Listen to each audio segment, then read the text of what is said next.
Hi, good afternoon. My name is Sandy Baird, and we're here with our monthly program called What's Going On.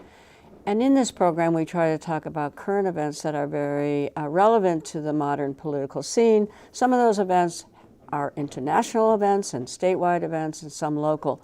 But today we have with us Wafic Faour, a Palestinian man who grew up in a refugee camp in the Middle East in Lebanon, correct? He is from Palestine, though, born there, and then grew up, though, in Lebanon when his family was forced out of Palestine, correct? Both parents. Both parents. And he now lives in Winooski. He is a citizen activist, and he has much to say about the current events both on our campuses and also in our cities like Washington, D.C. So thanks, Wafic. Thank you, Sandy. Good to see you again. Good to see you. Wafic and I have worked very closely together over the years, and I always appreciate his expertise, especially on all issues for foreign policy, really. But his expertise, of course, is the events which are now roiling the Middle East and everywhere in the world. So what's going on, Wafic? The first event that I wanted to speak to you about were the encampments at UVM and everywhere. You were definitely a part of those encampments. I was up there a couple times and witnessed what was happening. But what was going on? You know, the reason I ask is there was so little accurate coverage of those student protests, really anywhere in the news. And I believe our local encampments were important. They were not reported on in the least fairly or accurately. So I wanted to ask, what was your take on the encampments, particularly at UVM? But you did others too, right? Yes. I mean, I visited UVM almost daily. Mm-hmm. The Middlebury encampment as well. I visited the Sterling College. The three encampments took place in Vermont. The students' movement that went into the encampment, and they put demand from the universities to divest all their money from investment that help Israeli occupation and the Israeli apartheid. They are asking them to stop to invest on these institutions, to cease investing on Israel and on military in general too. All the military? All the military, because American military manufacturing are related to the Israeli military manufacturing as well. How is that? Because many companies, they have different kind of locations of certain kind of parts. And a lot of spying equipments are made on Israel, or Israel pride itself that they are frontier on that field. Mm-hmm. And American from aerospace, etc., they buy and cameras, they buy their equipment from Israel or manufactured on Israel. From American company, they have location there, like Intel and others. Mm-hmm. And as a matter of fact, I heard today that Intel? Yes. It's an American company, seized building a new production in the West Bank that was up to, they were going to invest up to $25 billion. They stopped doing it on the West Bank. What does that mean? First of all, you know, even the simple idea, though, of the West Bank, I don't think many Americans even understand that term. West Bank and Jerusalem and Gaza are the land that Israel occupied in 1967. With their military occupation. Yeah. And until now, on those areas, still military rules, where the Palestinian people, they don't have a right as citizens over there. And what Israel is doing is seizing more lands and building settlements where it is Jewish-only settlements. Mm-hmm. Jewish-only roads too, right? The Jewish-only roads. And by doing that, they are taking more and more of the West Bank, which is supposedly for the last 30 years was under negotiation under Oslo Accord to be the Palestinian future independent states. Back to the students'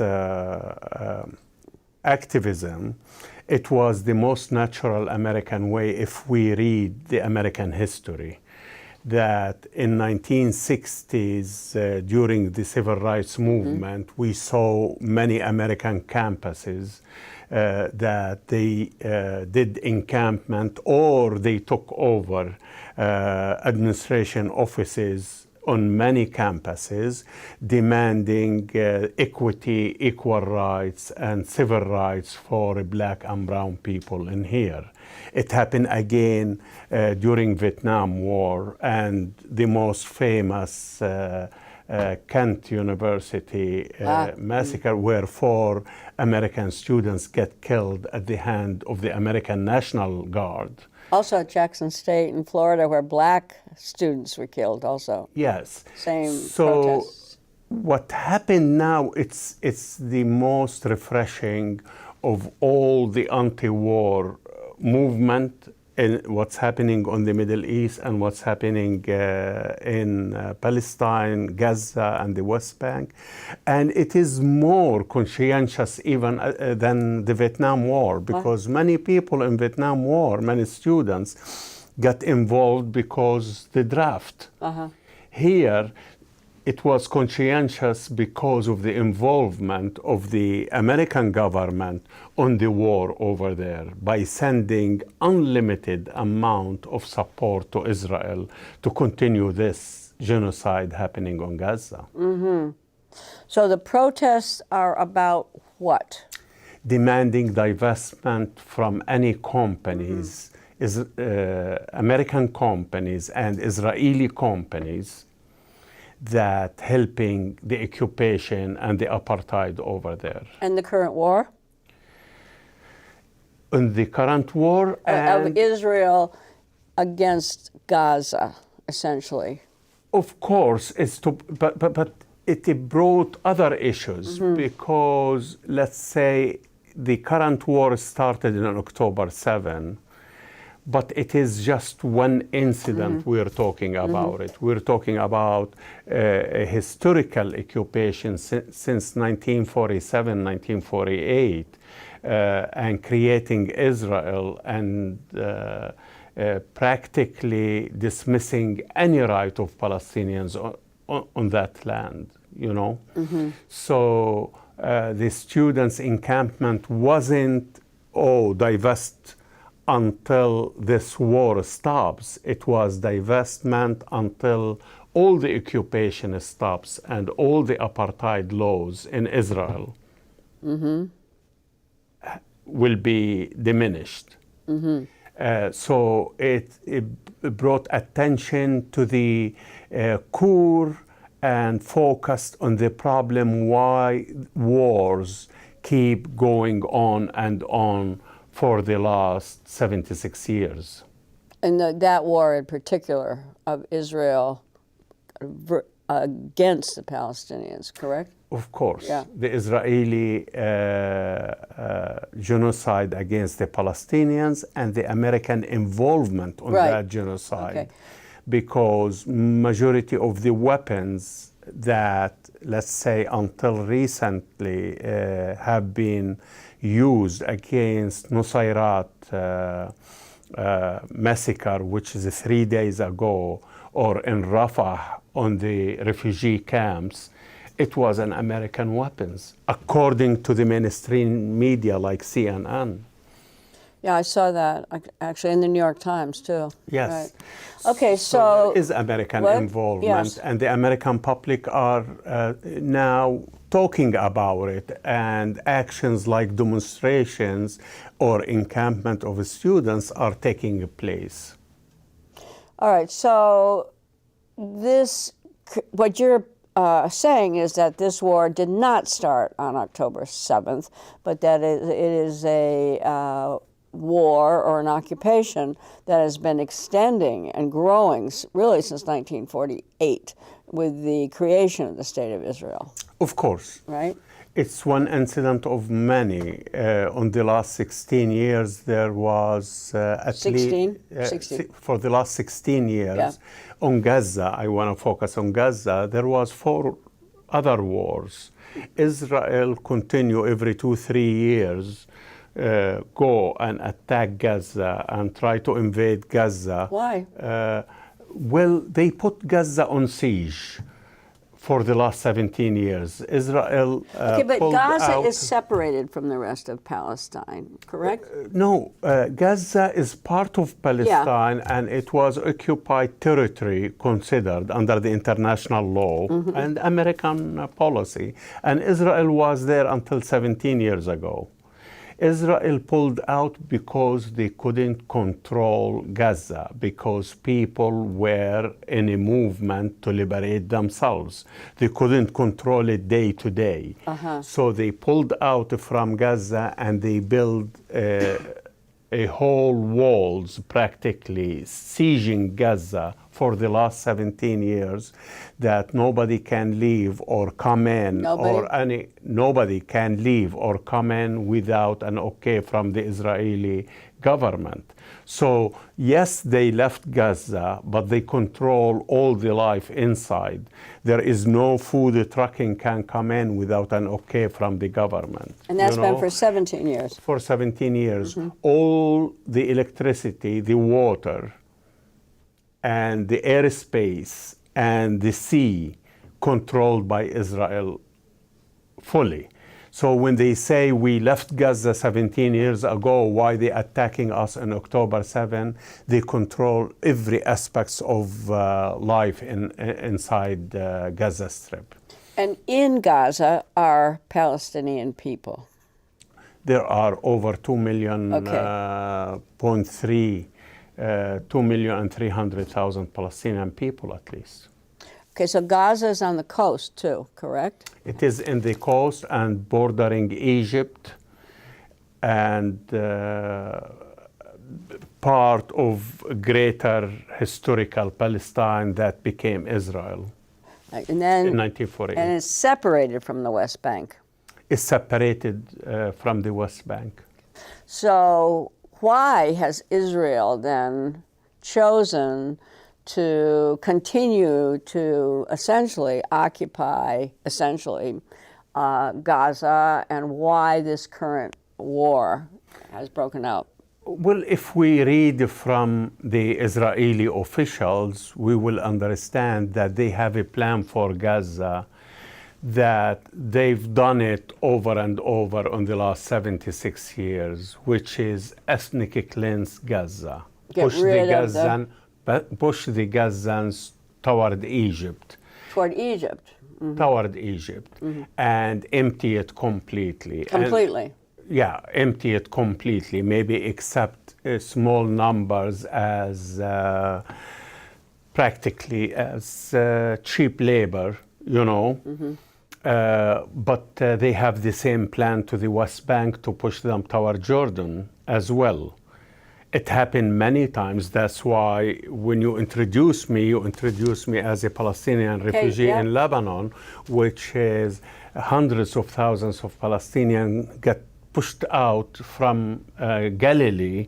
And Haifa and Jaffa and the main cities on the shore and Akka, and demolished 524 Palestinian villages completely off the map, and they built kibbutzes and settlements, and they brought Jewish settlers from mostly Europe, Russia, Poland, and the United States, and Britain and France to settle instead of the Palestinians. And they never recognized that there were indigenous people living on there, and they have any kind of rights. So that's why we call Israel as an apartheid, because the remnant of the Palestinians who became now in millions on Israel and stayed on the West Bank and Gaza, this demographic change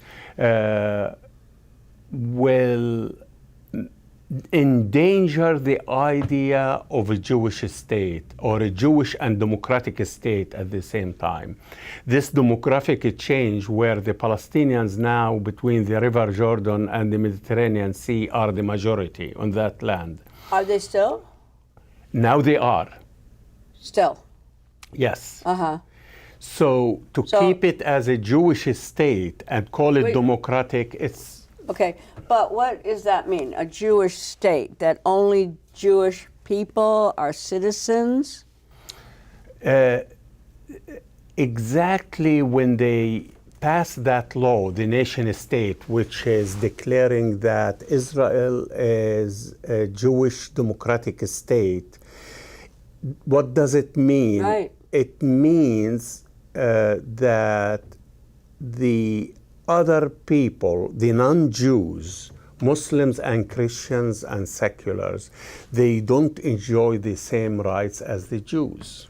Mm-hmm. And this is where we come and call Israel as an apartheid. And according to the Amnesty International and the Human Rights Watch and the Israeli Human Rights Organization, B'Tselem, they study all the laws that discriminate against the Palestinians on that land. And they found it that overwhelmingly, in favor of the Jews in comparison to the rest. So otherizing the Palestinians, not making them full citizens in West Bank, and or they Gaza. have no right. Yeah, and Gaza, and they have no right to vote or to participate on the political life of that country, even though they are under direct control of Israel. Or if we go inside Israel, where they say, well, the Arabs can run for an office and some of them are Knesset members, and we have a Palestinian as a judge on the Supreme Court. B'Tselem, the Israeli Human Rights Organization, says there is at least 62 laws that discriminate against the Palestinians who carry the Israeli passports, from housing to police and courts, to healthcare and building hospital, to education, which is, if you look at those areas, you will find the spending, even though the Palestinian carrying Israeli passport, they pay taxes like any citizen. Yes, they have right to vote, but at the same time, they don't enjoy the same kind of spending from the Israeli government to improve their lives, And it's also accurate to say that those Palestinians that live within Israel, those are the ones that were left there in 1948. Those were not the ones that were driven out. Exactly. Correct? All right, so the ones that were driven out went to the West Bank or were in Gaza, and they don't have any real rights. Yeah, they became refugees in West Bank and Gaza, in Lebanon, Syria, Iraq, and that was your Egypt. family. Yes, and my family ended up in Lebanon. Lebanon, and that's where you grew up as well? Yes. But you were born in Lebanon. You were born in Lebanon. As refugee. So in Lebanon too, we don't enjoy the... Correct. As full... Did you have a passport at all? No, we had. When I came over here, I came in refugee documentary by United Nations. The refugees, they have a special documentary.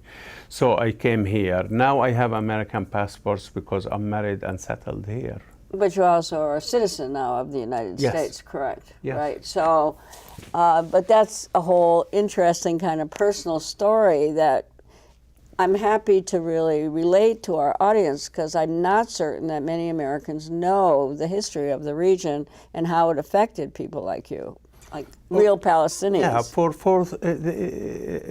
you have 76 years, generation after generation of Palestinians who are living outside of historical Palestine that mandated by the British before Israel have been created.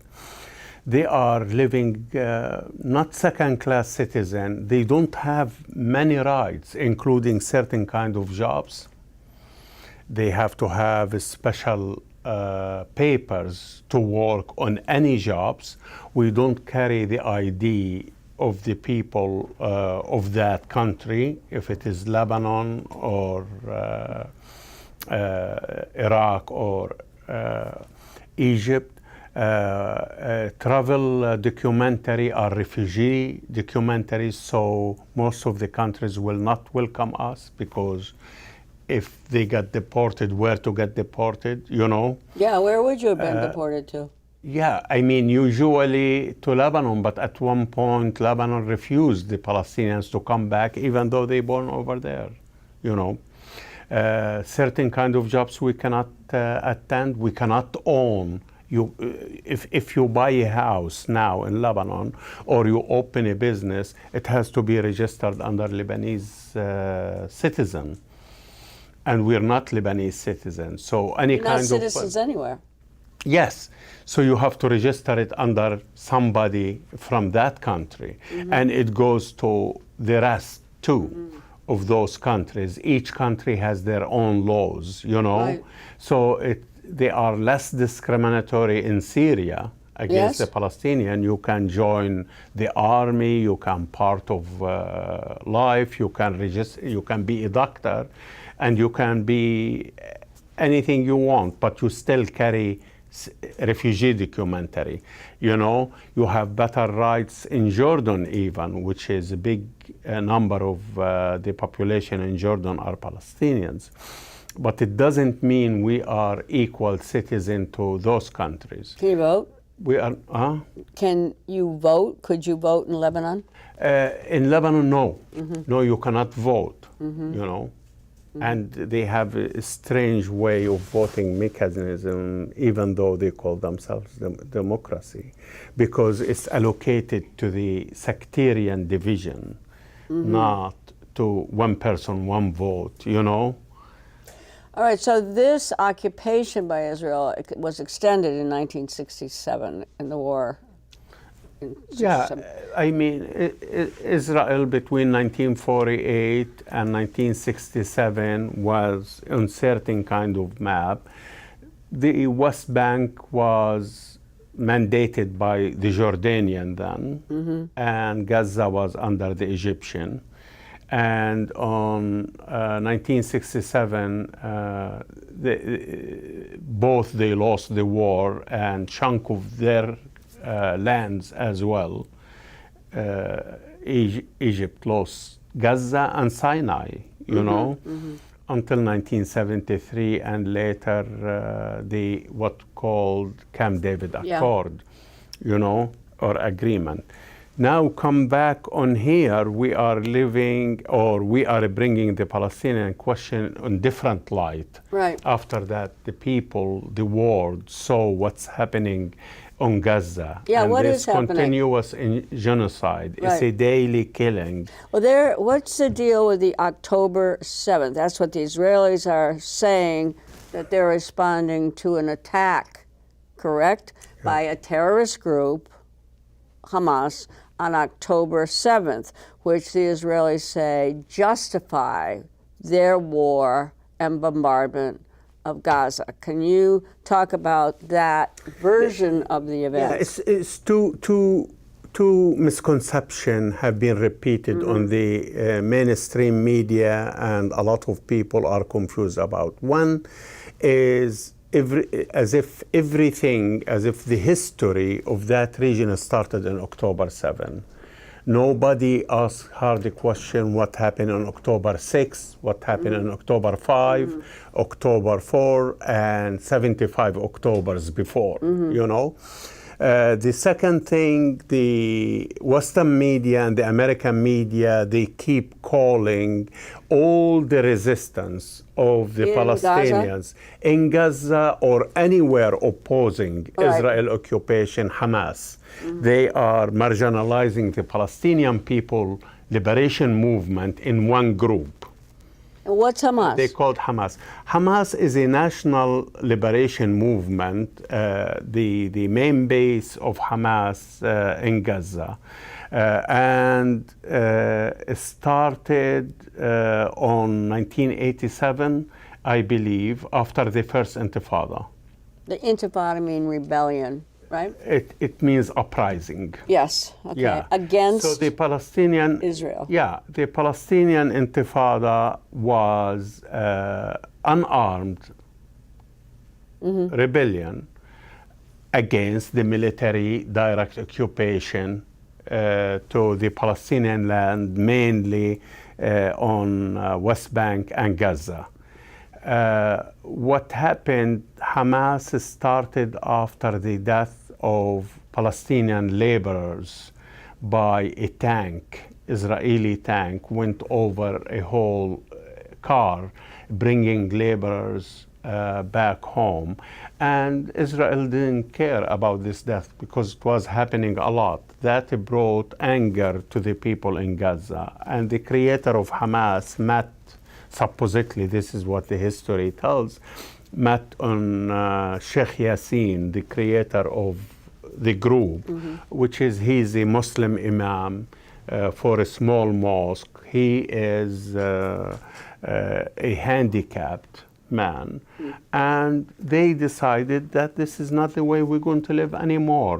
And they saw that the Palestinian Liberation Organization, which is existing, PLO. the PLO, that they didn't deliver. They didn't make any kind of a progress or improvement to the situation happening on the ground.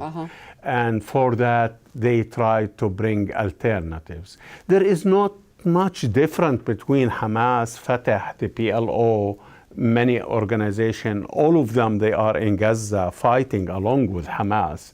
Only the Western media marginalized the whole resistance as one group called Hamas. But it's also the elected government, isn't it, Hamas? Hamas got elected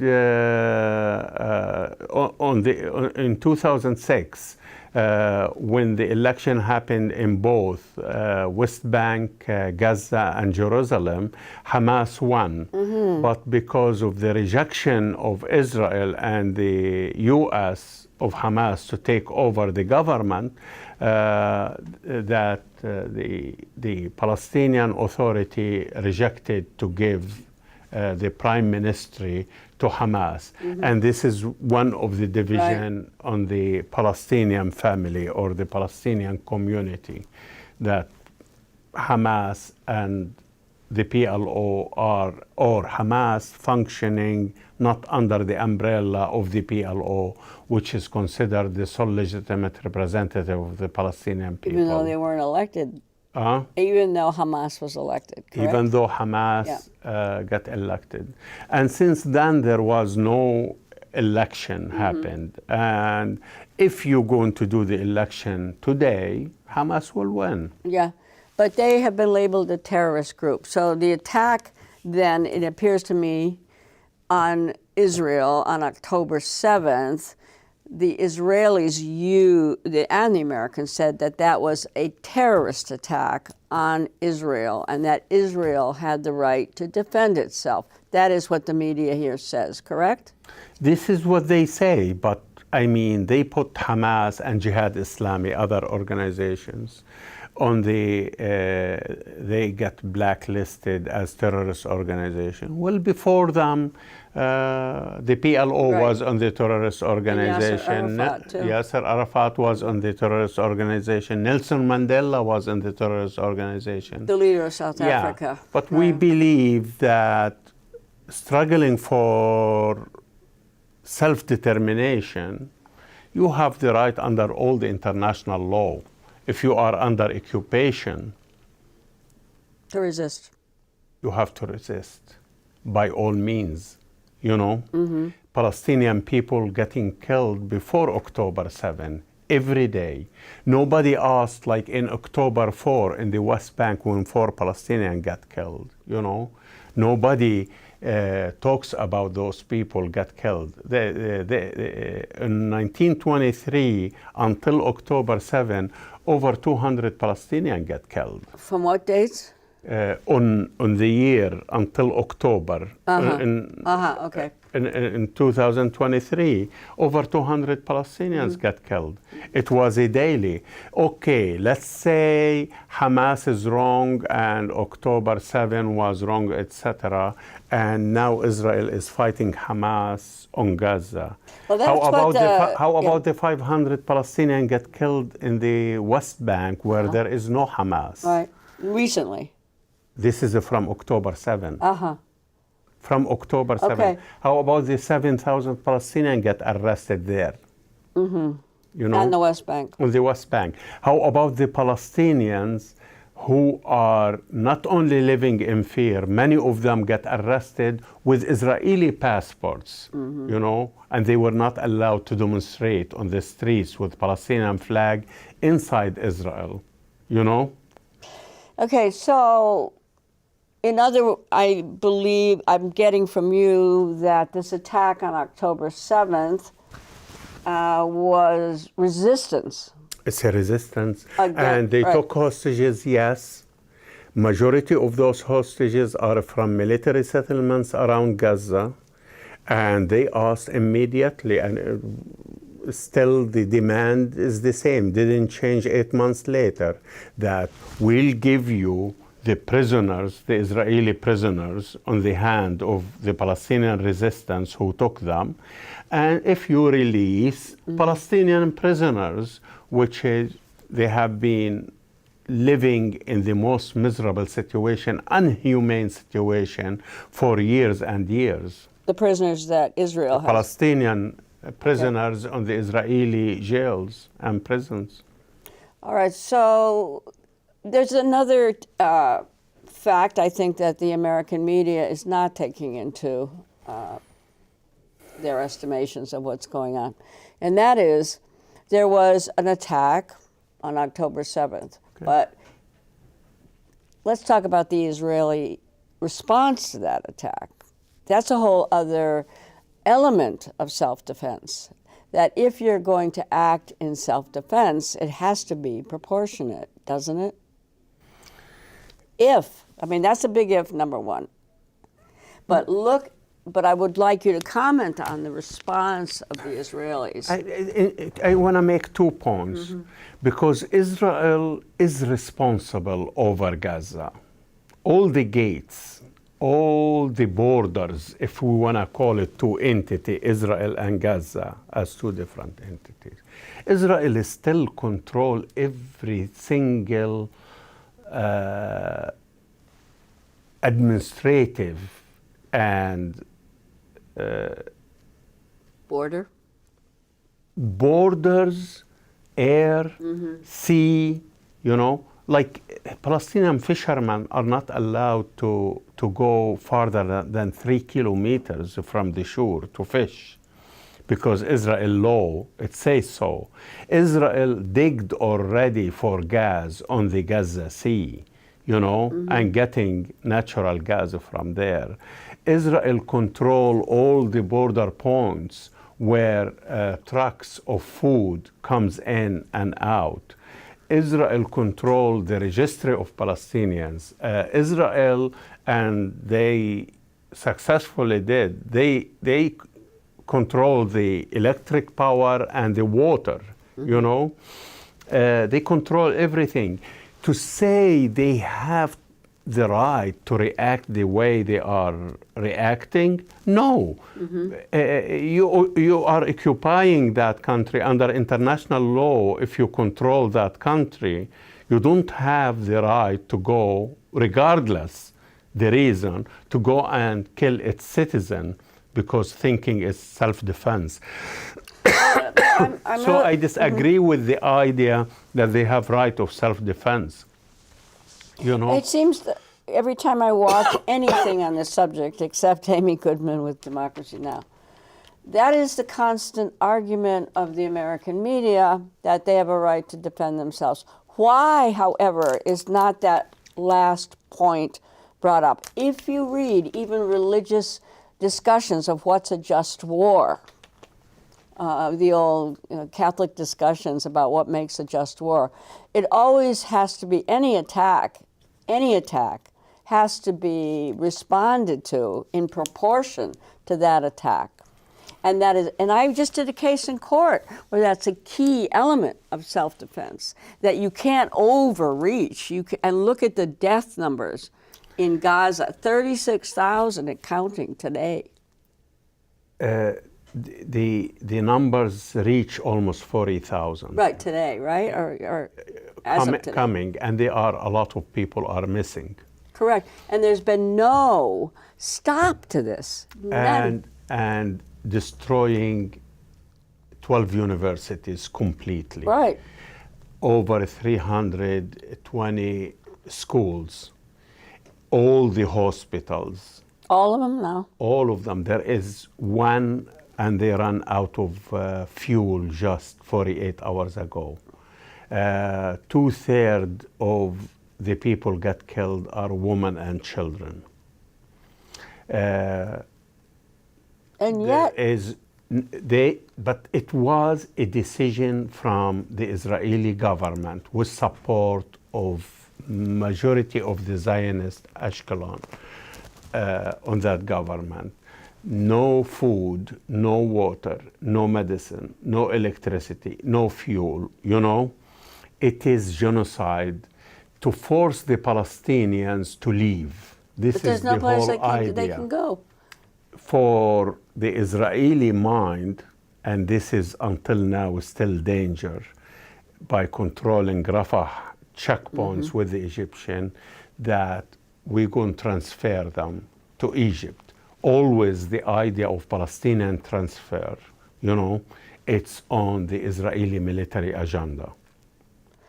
Okay, well, a couple things I think that I'm not certain about our timing, but I wanted to address a couple things. That has been really on my mind about this idea that Americans are swallowing. The self-defense idea is very disturbing to me.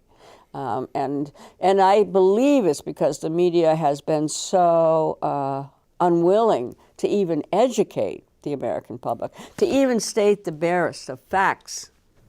To me, all you need to do is say, October 7th, 1,200 Israelis were taken hostage, or killed, or taken hostage, versus 36,000 dead Gazans.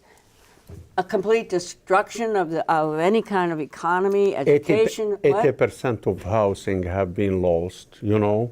Bombing housing, residence area, hospital, and this. If this is self-defense, and the American government and American media, that's what they say. Keep saying, and that's why we were demonstrating this weekend in Washington D.C. Yeah, let's talk about that. Oh, it's only okay. Yeah, before we leave, you went, correct? Yes, and I was there because President Biden promised a red line to be drawn to the Israeli, and how much they are extending the war, mainly when they went to Rafah.